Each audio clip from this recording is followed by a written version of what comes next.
নমস্কাৰ শ্বেয়াৰ মাৰ্কেটৰ মুখ্য বাতৰিলে স্বাগতম জনাইছো বাতৰি আমি ইউএছ মাৰ্কেটৰ পৰা আৰম্ভ কৰিব লাগিব কালি ইউএছ মাৰ্কেটত এগেইন ৰেকৰ্ড ক্লোজিং দেখাইছে বিশেষকৈ ডাও জোন্স কিন্তু টেকনলজি শেয়াৰত কাৰেকশন দেখাইছে টেকনলজি শেয়াৰ কাৰেকশনৰ কাৰণে নেসডাক ভালকে বাহিব পৰা নাই নেসডাক ইনফ্যাক্ট নেগেটিভ জোনতে গৈ পেলাই বন্ধ হৈছে আৰু কালি যে ইউএছৰ ৰেলী তাৰ মেইন কাৰণ আছিল 43 days পিছত ইউএছৰ শাটডাউন খতম হল হেগ হল হেতু কাৰণে ইউএছ মাৰ্কেট অলপমান কি কম এনজয় সেলিব্ৰেট কৰিছে হেতু কাৰণে ডাও জোন্স নতুন লাইভ হাই সুইছে আৰু লাইভ হাইত ক্লোজিং দেখাইছে কিন্তু এআই বাবল চলি থকা বুলি যেনেকে মই কেদিনমানৰ পৰা কৈ আছো কি সামথিং মাইকেল বাড়িৰ মতে এআই বহুত বাবল চলি আছে বহুত বেছিকে বাহিছে হেতু কাৰণে এতিয়া হয়তো বাবলটো যেতিয়া তেতিয়া বাৰ্ষ্ট হ'ব পাৰে হেতু কাৰণে টেকনলজি শেয়াৰ আগবাঢ়িব পৰা নাই আৰু নেসডাক নেগেটিভত গৈ পেলাই ক্লোজিং দেখাইছে আৰু এছিয়ান মাৰ্কেট যদি চাই এছিয়ান মাৰ্কেট মিক্সড কাৰণ নিকে পজিটিভ জোনত ট্ৰেড কৰি আছে আৰু এনে হেংসেং নেগেটিভ জোনত ডাও জোন্স আৰু নেসডাক ফিউচাৰ্স পজিটিভ জোনতে আছে কিন্তু গিভ নিফটি 35-40 পইণ্টছৰ গ্যাপ ডাউন ওপেনিং ইন্ডিকেট কৰি আছে সো আজি সাগে আমাৰ মাৰ্কেট অলপমান গ্যাপ ডাউন হৈ পেলাই ট্ৰেড কৰিব পাৰে কালি যোনখিনি ৰেলী আছিল হেখিনি ৰেলী আজি কন্টিনিউ হয় নাই হেতুটো অলপমান ডাউটফুল কিন্তু ওপৰত যেতিয়ালৈকে 26000 লেভেলটো ক্ৰছ নকৰে নিফটি তেতিয়ালৈকে আমি বুলিশ বুলি ভাবিব নোৱাৰো গতিকে অলপমান কশিয়াস হৈ পেলাই ট্ৰেড কৰিব লাগিব আজি হয়তো মাৰ্কেট সাইডৱেজ হ'ব পাৰে কাৰণ মোটামুটি এই কেদিন ভালেখিনি ৰিকভাৰ কৰিলে মাৰ্কেট এতিয়া হয়তো অলপমান কম কনসলিডেশন ফেজত যাব পাৰে বিশেষকৈ আজি যেহেতু সেন্সেক্সৰ এক্সপায়াৰি আছে হেতু কাৰণে সাগে মানে কি কম এক্সপায়াৰি ৰিলেটেড মোমেন্টাম আহিব পাৰে হেতুটো দ্যাট ইজ অ্যানাদাৰ ইস্যু বাট মোৰ লাগিছে আদাৰৱাইজ মাৰ্কেট সাইডৱেজে হৈ থাকিব আৰু ডেটা যদি চাই ডেটা কালি স্লাইড নেগেটিভ বুলি ক'ব পাৰে এফআই কাৰণ এগেইন তেওঁলোকে প্ৰফিট বুক কৰিছে 1750 ক্ৰোৰ্ছৰ তেওঁলোকে ষ্টক বিক্ৰী কৰিছে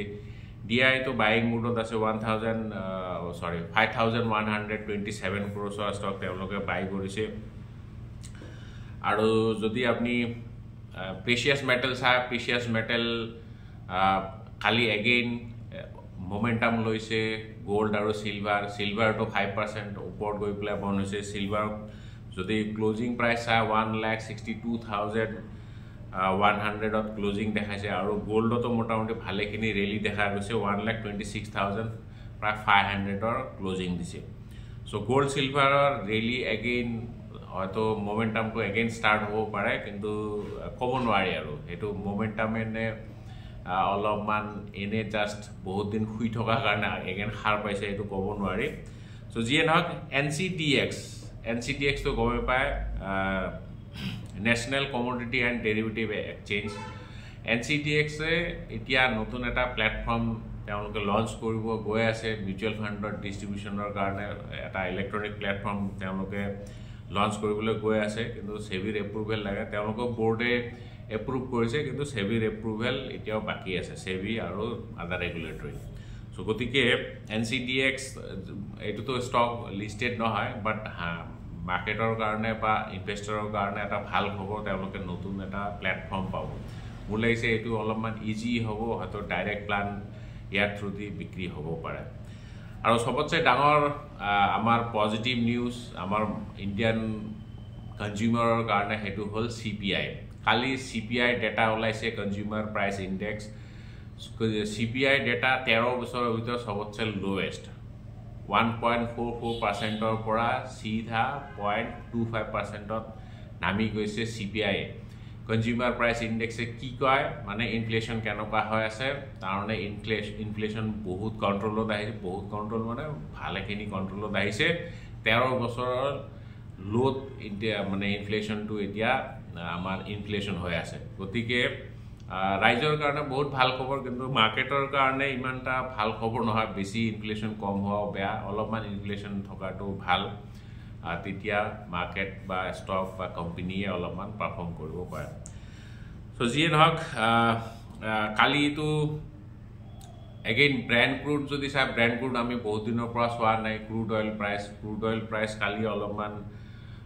কাৰেকশ্যন দিছে প্ৰায় 3% 4% মান তলত নামিছে এতিয়া $63 তলত ট্ৰেড কৰি আছে সেইটো আমাৰ কাৰণে পজিটিভ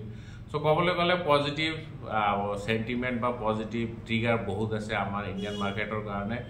গিভ নিফটি খালি নেগেটিভ ইণ্ডিকেট কৰি আছে বা গ্যাপ ডাউন ওপেনিং ইণ্ডিকেট কৰি আছে লেটস সি কি হয় সো আমি অলপমান স্টক স্পেসিফিক নিউজ চাম আৰু বাই দা ওয়ে ইবনে ফিজিক্স ওয়ালা এনেতো বহুত আইপিও ওপেন হৈ আছে ফিজিক্স ওয়ালাৰ বিষয়ে অলপমান ক'ব লাগিব ফিজিক্স ওয়ালা তো সবে গমে পায় ইণ্ডিয়াৰ ভিতৰত সবতছে ডাঙৰ এডটেক কোম্পানী হয় ফিজিক্স ওয়ালাৰ আইপিও ওপেন হৈ আছে কিন্তু বহুতে ঠাণ্ডা ৰেসপন্স সেকেন্ড ডে লৈকে অনলি 13%ৰ হেৰি দেখাইছে সাবস্ক্ৰিপশন দেখাইছে হয়তো ফুললি সাবস্ক্ৰাইব হ'ব পাৰে নহ'ব পাৰে যদি সাবস্ক্ৰাইব হয় তেতিয়াহলে বহুত কষ্ট কৰি ফুললি সাবস্ক্ৰাইব হ'ব আৰু লেটস সি কি হয় আচ্ছা স্টক স্পেসিফিক নিউজ হোৱাৰ আগতে আমি দুটামান কুৱেৰি লৈ লওঁ কালি কোনবাই লিখিছে জয়ন্ত নাথ স্যার আরটিআই বিষয় ক'ব নি আরটিআই মানে রাইট টু ইনফরমেশন অ্যাক্ট নে কিবা স্টক এটো তো স্টক যেন লাগা নাই রাইট টু ইনফরমেশন অ্যাক্ট যদি খুদিছে এটো I am not that suitable person to ask this question so RTI বিষয় মই ভালদৰে নাজানিম এনে ওপৰ তো জানো ৰাইট টু ইনফৰমেশন কিন্তু ভাল মোৰ মতে এজন এইটো ফিল্ডত কাম কৰা মানুহ বা লয়াৰ সহায়ক খুদাই বেছি ভাল হ'ব আৰটিআই বিষয় মই ইমান ভালকে নাজানো এনে লেকচাৰ মাৰিটো লাভ নাই Utpal Kaur, dear sir, kindly make a long video about SWP explaining details. Suppose I want to withdraw 50,000 per month. How much corpus needed and which fund for a very long term so that capital also grow. Here we come already at a video bonai theisu. Apnaloke mutual fund or at a playlist ase tate goi pele sabo paribo. Exactly tenoka video eta bonwa ase. Nabajyoti Baruah sir TCS current লেভেলত buy কৰব পাইনে লং টাৰ্মৰ কাৰণে okay TCS এটো তো IT giant হয় IT sector এতিয়া অলপমান ঠান্ডা পৰি আছে কাৰণ এআই কাৰণে সো কিন্তু টিসিএস সাকে অলপমান ভাল হ'ব লাগে টিসিএস ওকে টিসিএস বহুত ডাঙৰ company 11.32 lakhs crore market cap ROC fantastic return on asset 32 সবফালে বঢ়িয়া খালি 10 times or ওপৰত এতিয়া বুক ভ্যালু ট্ৰেড কৰি আছে PE ratio 22 ঠিক ঠাক আৰু লেভেলত কিন্তু কোম্পানীৰ গ্ৰোথ নাই আপনি EPS growth profit growth sales growth একোৱে নাই হেতু কাৰণে পাৰফৰ্ম কৰিব পৰা নাই মানে লৰাৰ হাতত ভাল ডিগ্ৰী আছে লৰাই মাস্টাৰ ডিগ্ৰি কৰেছে পিএইচডি কৰেছে কিন্তু চাকৰি কৰা নাই আৰু কথাটো তেনেকুৱা ধৰণৰ হৈছে সো চাকৰি নকৰিলে পইচা কৰ পৰা আহিব চাকৰি কৰা নাই বা ব্যৱসায় কৰা নাই সো এনে সফলৰ পৰা ভালে মানে ডিগ্ৰী আছে লৰাটো ভাল পান তামোল সাদা সিগাৰেট একো নাখায় কিন্তু লৰাটো ইনকাম নকৰে এনেকুৱা ধৰণৰ আৰু কথাটো সো এনেও আইটি সেক্টৰ অলপমান কি কয় স্লো ডাউন দেখা গৈ আছে কিন্তু লং টাৰ্মৰ কাৰণে এইবিলাক এনে বহুত ডাঙৰ কোম্পানী তো ঠিক ঠাক ৰিটাৰ্ণ দিব আৰু যদি বহুত লং টাৰ্ম ভিউ হয় তেতিয়াহলে এনেও চাগে এইটো 52 উইকস লোৰ ওচৰে পাজৰে ট্ৰেড কৰিছে হাই হল 4000 প্ৰায় 500 মান এটা 3100 ওকে প্ৰায় 32 উইক লোৰ ওচৰতে ট্ৰেড কৰি আছে এনেকুৱা অৱস্থা জেনেৰেলি বাই কৰিলে ভাল হয় কিন্তু নো ৰিকমেন্ডেশন সাইলগ আৰু কিন্তু সাংঘাতিক পইচা যে বনিব হেতু আশা অলপমান কম ওকে এতিয়া অলপ স্টক স্পেসিফিক নিউজ চাম এশিয়ান পেইন্টছৰ ৰিজাল্ট বিৰাটে ধুনিয়া ৰেভিনিউ 6.3% বাঢ়িছে এবিটা 21% বাঢ়িছে 21.3 আৰু নেট প্ৰফিট 43% বাপৰে 695 crores পৰা 994 crores আৰু কোম্পানীটোৱে ডিভিডেন্ড ডিক্লেয়াৰ কৰিছে 4.5 rupees per share আৰু 18 তাৰিখ হল record date Asian Paints result ভাল টাটা স্টিলৰ ৰেজাল্ট বহুতে ভাল ৰেভিনিউ 10.4% বৃদ্ধি পাইছে কোৱাৰ্টাৰ অন কোৱাৰ্টাৰ প্ৰায় 20% মান এবিটা বৃদ্ধি আৰু প্ৰায় 50% নেট প্ৰফিট মানে 2078 crores পৰা 3102 crores net profit বিৰাটে ধুনীয়া ৰিজাল্ট HAL হল হিন্দুস্তান এৰোনটিক্স লিমিটেড ৰেভিনিউ 11% বাঢ়িছে কিন্তু EBITDA 5% মান ডিক্লাইন হৈছে নেট প্ৰফিট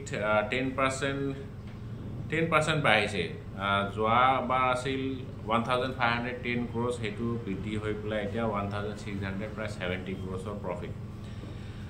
IRCTC ৰিজাল্ট অলপমান ঠাণ্ডা ৰেভিনিউ যদিও 7.7% মান বৃদ্ধি পাইছে EBITDA 8.4% বাঢ়িছে নেট প্ৰফিট 11% মানে ঠিক ঠাক আৰু ঠাণ্ডা ইন দা সেন্স মানে বহুত সাংঘাতিক ভাল ৰিজাল্ট নহয়